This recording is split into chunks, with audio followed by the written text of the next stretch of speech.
നമസ്കാരം. ശിവഗിരി HSFM.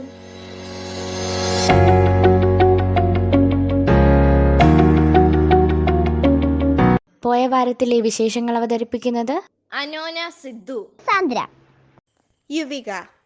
പോയ വാരത്തിലെ പ്രധാന വിശേഷങ്ങൾ. കാശ്മീരിൽ വീണ്ടും പാക് ഭീകരത, സേനമേധാവി. ഖത്തറിലടക്കം 62 രാജ്യങ്ങളിലേക്ക് വിസയില്ലാതെ യാത്ര ചെയ്യാം. സപ്ലൈകോയിൽ ഇനി സബ്സിഡിയില്ല. തൊഴിലുറപ്പിൽ 70 ദിനം ഉറപ്പായി. സംസ്ഥാന ബജറ്റ് ഫെബ്രുവരി 5-ന്. അധികാരക്കൊതിയുടെ കാലം. ചിറക് വിടർത്താൻ ഒരുങ്ങി ഗഗൻയാൻ. ജീവനൊടുക്കിയ കർഷകന്റെ വീടിന്റെ ജപ്തി നിർത്തിവെക്കും. 16-നും 17-നും പ്രധാനമന്ത്രി കേരളത്തിൽ. ലോകത്തെ മികച്ച വിനോദസഞ്ചാര കേന്ദ്രം വീണ്ടും ദുബായ്. പോയ വാരത്തിലെ പ്രധാന വിശേഷങ്ങൾ വിശദമായി. കാശ്മീരിൽ വീണ്ടും പാക് ഭീകരത, സേനമേധാവി. ചൈനയ്ക്കെതിരെ ജാഗ്രത. ജമ്മു കാശ്മീരിൽ സമാധാനം തിരിച്ചുവന്നതിൽ ആശങ്ക പൂണ്ട പാകിസ്ഥാന്റെ ഒത്താശയോടെ 5-6 മാസമായി ഭീകരർ വീണ്ടും സജീവമായിട്ടുണ്ടെന്ന് കരസേനാ മേധാവി ജനറൽ മനോജ് പാണ്ഡെ. ചൈനയുമായി സംഘർഷം നിലനിൽക്കുന്ന കിഴക്കൻ ലഡാക്കിൽ ഏത് സാഹചര്യവും നേരിടാൻ ഇന്ത്യൻ സേനയുടെ വിന്യാസവും തയ്യാറെടുപ്പും ഉന്നത നിലയിലാണെന്നും വാർഷിക പത്രസമ്മേളനത്തിൽ സേനാ മേധാവി പറഞ്ഞു.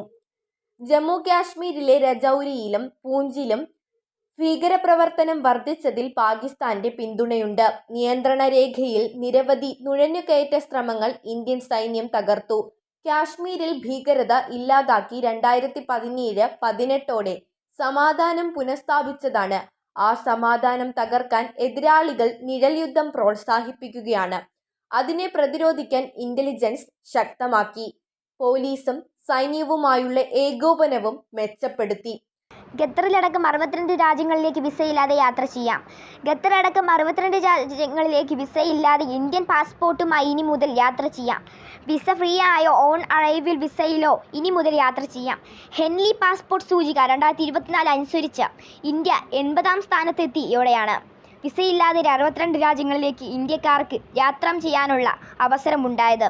ഖത്തറിന് പുറമെ Oman, Iran, Jordan, Indonesia, Malaysia, Sri Lanka, Maldives, Myanmar തുടങ്ങിയ 62 രാജ്യങ്ങളിലേക്കാണ് ഇനി വിസയില്ലാതെ ഇന്ത്യക്കാർക്ക് യാത്ര ചെയ്യാനാവുന്നത്. സപ്ലൈകോയിൽ ഇനി സബ്സിഡിയില്ല. വിലക്കിഴിവ് മാത്രം മതിയെന്ന് വിദഗ്ധ സമിതി ശുപാർശ. 3 മാസത്തിൽ വില പരിഷ്കരണം. നിത്യോപയോഗ സാധനങ്ങൾക്കുള്ള സപ്ലൈകോയുടെ സ്ഥിരം സബ്സിഡി ഇല്ലാതാവുന്നു.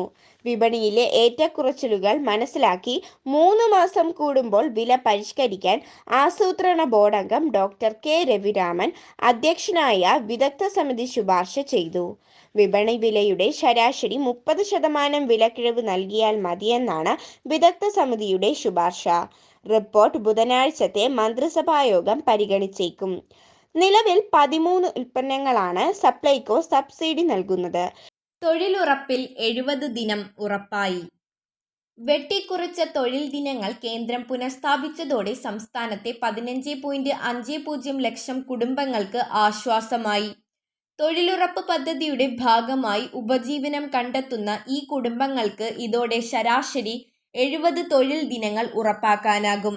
1.5 കോടി തൊഴിൽ ദിനങ്ങൾ കേന്ദ്രം പുനഃസ്ഥാപിച്ചതോടെയാണിത്.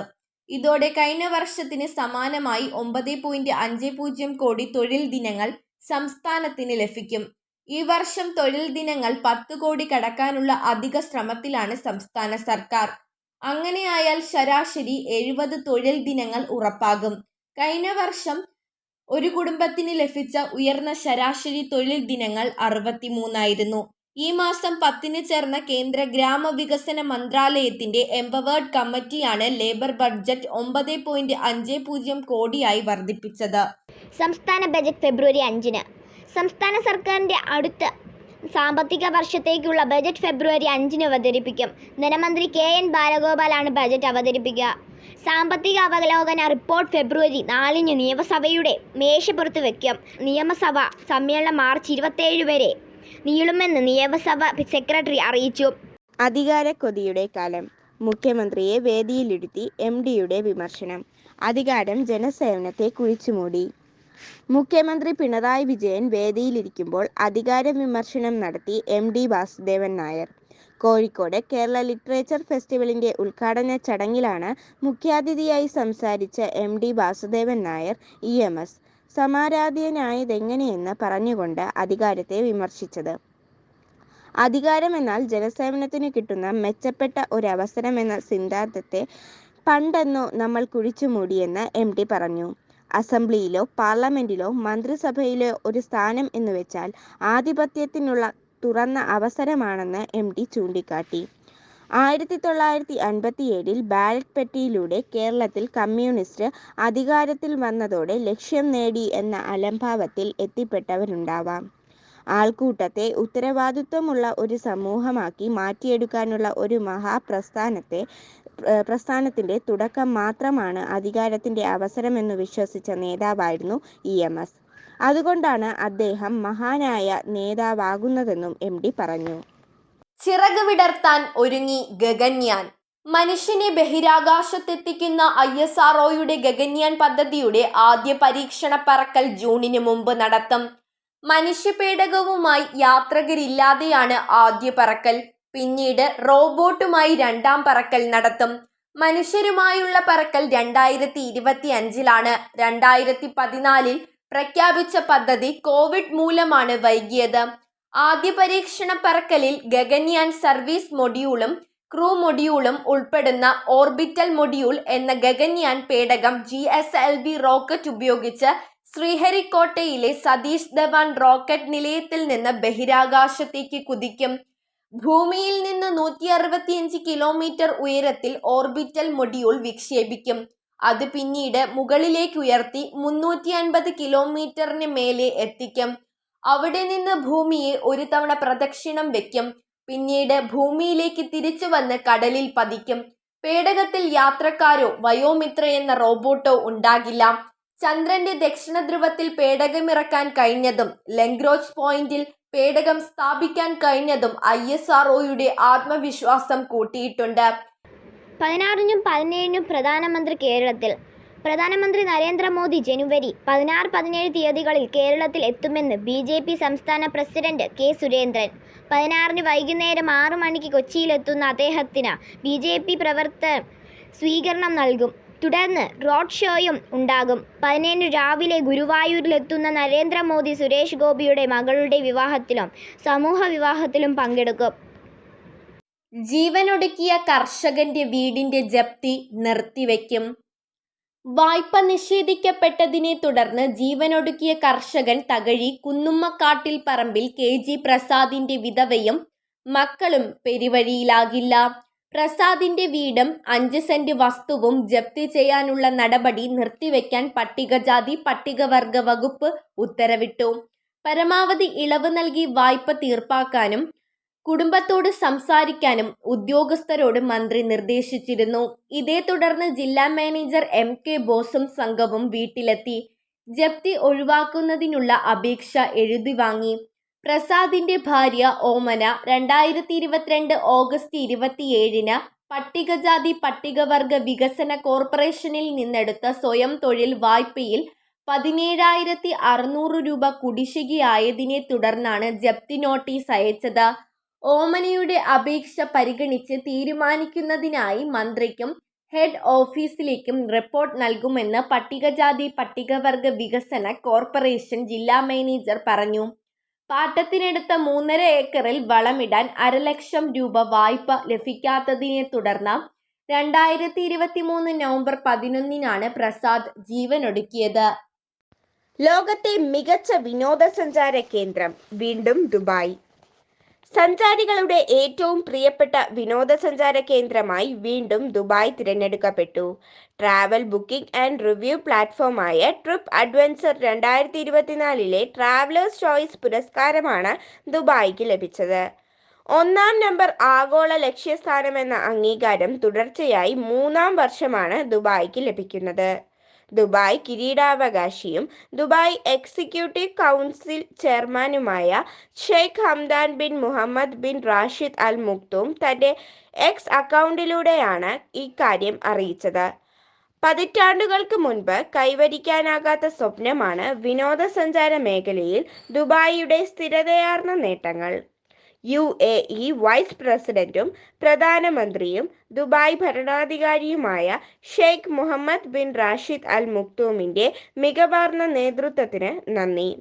സ്വപ്നങ്ങൾ യാഥാർത്ഥ്യമായിരിക്കുന്നു എന്ന് ഷെയ്ഖ് ഹംദാൻ എക്സിൽ കുറിച്ചു. പോയ വാരത്തിലെ പ്രധാന വിശേഷങ്ങൾ ഒരിക്കൽ കൂടി. കാശ്മീരിൽ വീണ്ടും പാക് ഭീകരത, സേനാമേധാവി. ഖത്തറിലടക്കം 62 രാജ്യങ്ങളിലേക്ക് വിസയില്ലാതെ യാത്ര ചെയ്യാം. സപ്ലൈകോയിൽ ഇനി സബ്സിഡിയില്ല.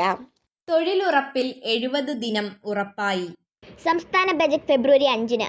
അധികാര കൊതിയുടെ കാലം. ചിറക് വിടർത്താൻ ഒരുങ്ങി ഗഗൻയാൻ. അയോധ്യയിലേക്ക് പോകില്ല. ജീവനൊടുക്കിയ കർഷകന്റെ വീടിന്റെ ജപ്തി നിർത്തിവെക്കും. 16-നും 17-നും പ്രധാനമന്ത്രി കേരളത്തിൽ. ലോകത്തെ മികച്ച വിനോദസഞ്ചാര കേന്ദ്രം വീണ്ടും ദുബായ്. പോയ വാരത്തിലെ പ്രധാന വിശേഷങ്ങൾ അവസാനിക്കുന്നു. നന്ദി, നമസ്കാരം. പ്രിയ ശ്രോതാക്കളെ, ഇന്നത്തെ ശിവഗിരി HSFM കേൾക്കൂ. ചോദ്യങ്ങൾക്ക് ഉത്തരം നൽകൂ, സമ്മാനങ്ങൾ നേടൂ. ഉത്തരങ്ങൾ അയക്കേണ്ട വാട്സപ്പ് നമ്പർ 94 97 26 72 72. ശിവഗിരി HSFM 126-ാമതാഴ്ചയിൽ നടത്തിയ ചോദ്യോത്തരത്തിൽ വിജയിയായത് 8ാം ക്ലാസ് C ഡിവിഷനിലെ അനോന സിദ്ധു. അനോന സിദ്ധുവിന് ശിവഗിരി HSFMന്റെ അഭിനന്ദനങ്ങൾ. 126-ാമതാഴ്ചയിലെ ചോദ്യം ഇതായിരുന്നു: പി ഭാസ്കരന്റെ ജന്മസ്ഥലം. ഉത്തരം തൃശൂർ ജില്ലയിലെ കൊടുങ്ങല്ലൂർ. പ്രിയ ശ്രോതാക്കളെ, നിങ്ങൾക്കുള്ള ചോദ്യം ഇതാ: ജീവകാരുണ്യ പഞ്ചകം രചിച്ചതാര്? നമസ്കാരം പ്രിയ ശ്രോതാക്കളെ, കാവ്യസല്ലാപത്തിൽ ഇന്ന് ശ്രീനാരായണ ഗുരുദേവന്റെ ജീവകാരുണ്യ പഞ്ചകം കവിത കേൾക്കാം. അവതരണം ദിയാബി. എല്ലാവരും ആത്മസഹോദര എന്നല്ലേ പറയേണ്ടത്, ഇതോർക്കുകിൽ നാം കൊല്ലുന്നതും എങ്ങനെ ജീവികളെ, തെല്ലും കൃപയറ്റും പൂജിക്കയതും കൊല്ലാവൃതം ഉത്തമമാം, അതിലും തിന്നാവൃതം എത്രയും ഉത്തമമാം. എല്ലാ മതസാരവും ഓർക്കിൽ ഇതെന്ന് അല്ലേ പറയേണ്ടത്, ധാർമ്മികരെ കൊല്ലുന്നതു തങ്ങൾ വരിൽ പ്രിയമാം, അല്ലേ വിധിയാർക്കു ഹിതപ്രദമാം. ചൊല്ലേണ്ടതു ധർമ്മ്യം ഇതാരിലും ഒത്തല്ലേ മരുവേണ്ടതു സൂരികളെ. കൊല്ലുന്നവന് ഇല്ല ഭുജിപ്പതിന്, ആളില്ലെങ്കിൽ ആശിക്കുക തന്നെ ദൃഢം. കൊല്ലിക്കുക കൊണ്ട് പൂജിക്കുകയാം, കൊല്ലുന്നതിൽ നിന്നും ഉരത്തൊരകം. കൊല്ലായിൽ അവൻ ഗുണമുള്ളതുമാം, അല്ലായിൽ മൃഗത്തോടു തുല്യനവൻ. കൊല്ലുന്നവന് ഇല്ല ശരണ്യത, മറ്റെല്ലാവക നന്മയും ആർന്നിടിലും. അടുത്ത ശനിയാഴ്ച ഉച്ചയ്ക്ക് 2 മണിക്ക് കൂടുതൽ വിശേഷങ്ങളുമായി വീണ്ടും ഞങ്ങൾ എത്തും. ഇന്നത്തെ ശിവഗിരി HSFM വിശേഷങ്ങൾ അവസാനിച്ചു. നന്ദി.